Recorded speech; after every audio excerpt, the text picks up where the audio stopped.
हमारे दलित सांसद के ऊपर, आरडी रामजीलाल सुमन जी के ऊपर जिस तरह से आगरा में तलवारें लहराई गई, मैं समझता हूं यहां बैठे हुए किसी जागरूक व्यक्ति को बताने की जरूरत नहीं साथियों। हमारे राष्ट्रीय अध्यक्ष जी के लिए कहा जाता है कि उनके ऊपर गोली से हत्या कर देंगे। इस तरह की बातें भारतीय जनता पार्टी के लोग करा रहे हैं और कोई भी कानूनी कार्रवाई नहीं हो रही है साथियों। इस लड़ाई में आप तो हो ही हो, आपके साथ साथ हिंदू समाज का भी बहुमत आपके साथ है, कभी आप अकेले नहीं हैं।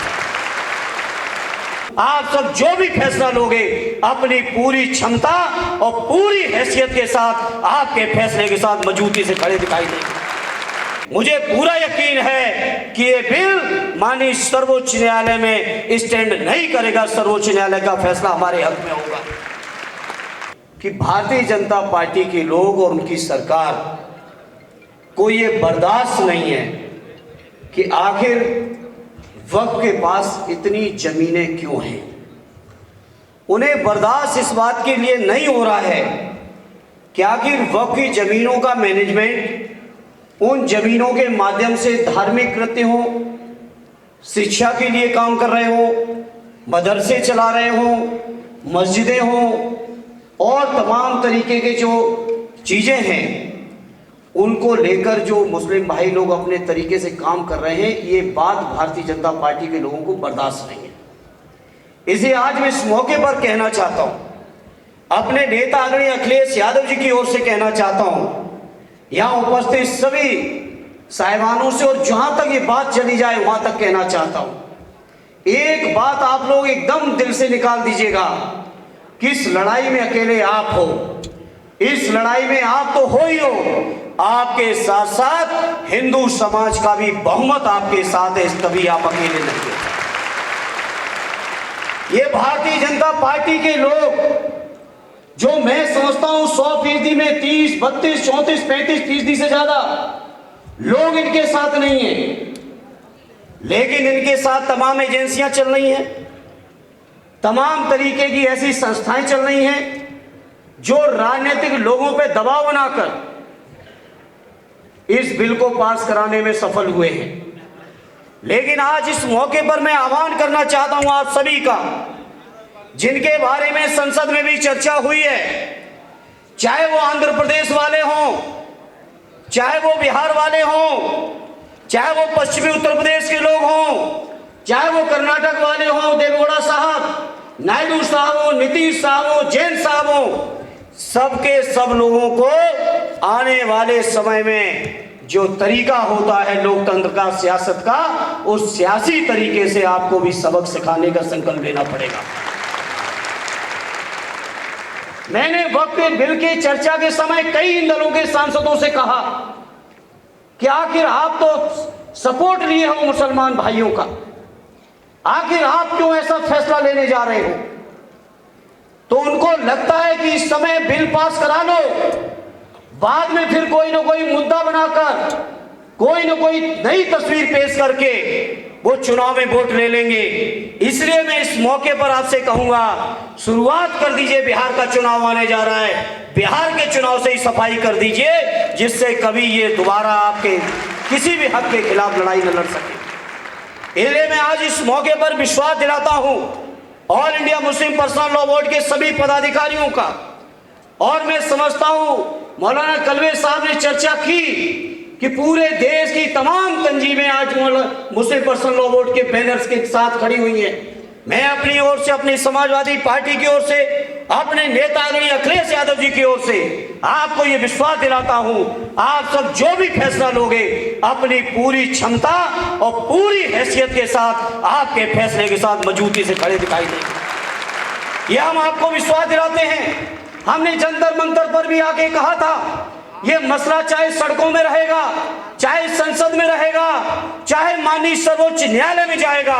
हर स्तर पर समाजवादी पार्टी आपके साथ खड़ी दिखाई देगी। मैंने उस समय भी कहा था, आज फिर दोहराना चाहता हूं,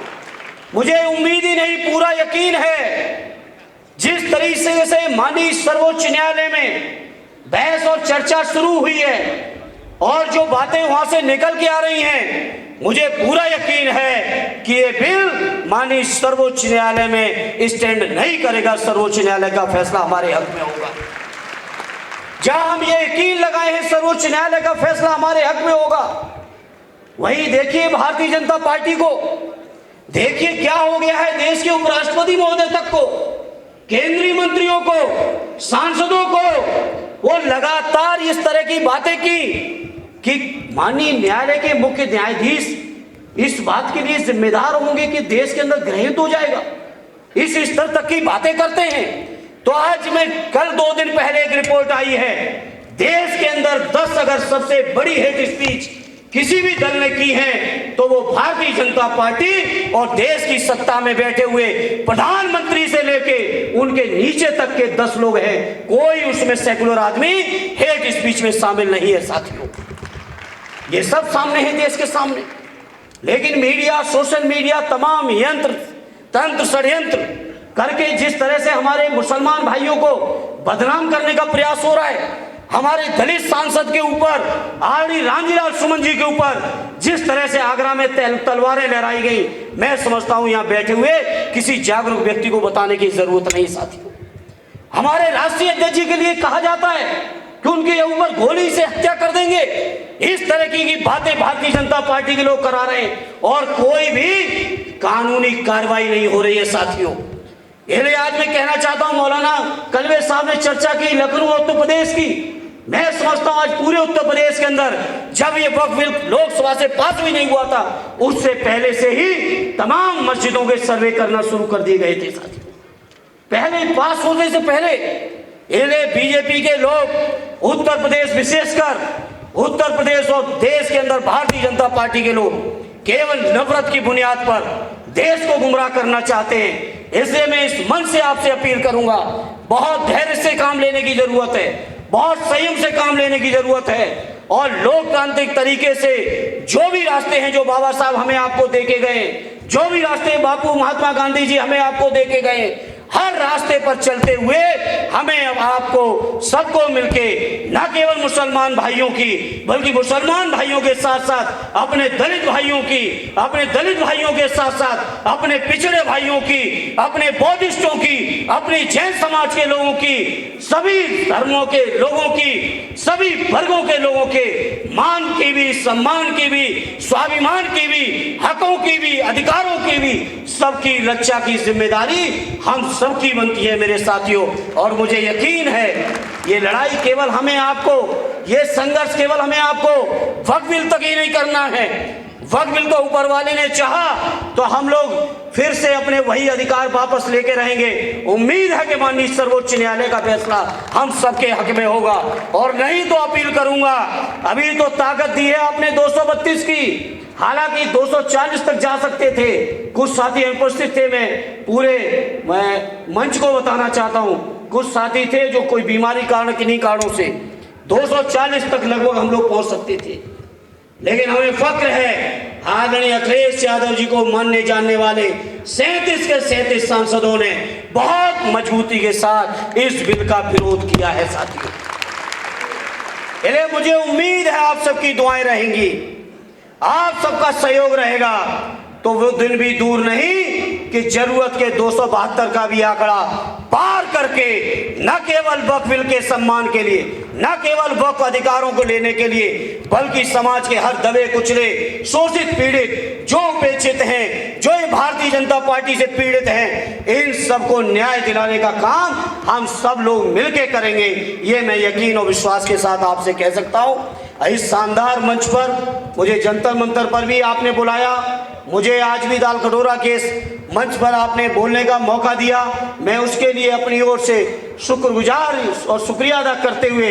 मैं आपको यकीन दिलाता हूं, आदरणीय अखिलेश यादव जी की ओर से यकीन दिलाता हूं कि आपकी हर लड़ाई में हम लोग साथ खड़े दिखाई देंगे। कभी कमजोरी हम लोगों की तरफ से आप नहीं पाओगे, ये मैं आपको यकीन दिलाता हूं। और एक आखिरी बात कहते हुए अपनी बात को खत्म करूंगा। सदैव नेताजी माननीय मुलायम सिंह यादव जी ने जो रिश्ते कायम किए, जो संस्कार दिए हैं सेकुलरिज्म के, जो संस्कार दिए हैं देश के भाईचारे के, देश के अपनेपन के, देश के संविधान को बचाने के, उन संस्कारों पर चलते हुए माननीय अखिलेश यादव जी चट्टान की तरह आपकी ही लड़ाई को लड़ते रहेंगे, ये यकीन भरोसा दिलाते हुए अपनी बात को विराम देता हूं। जय हिंद, जय भारत, जय समाजवाद।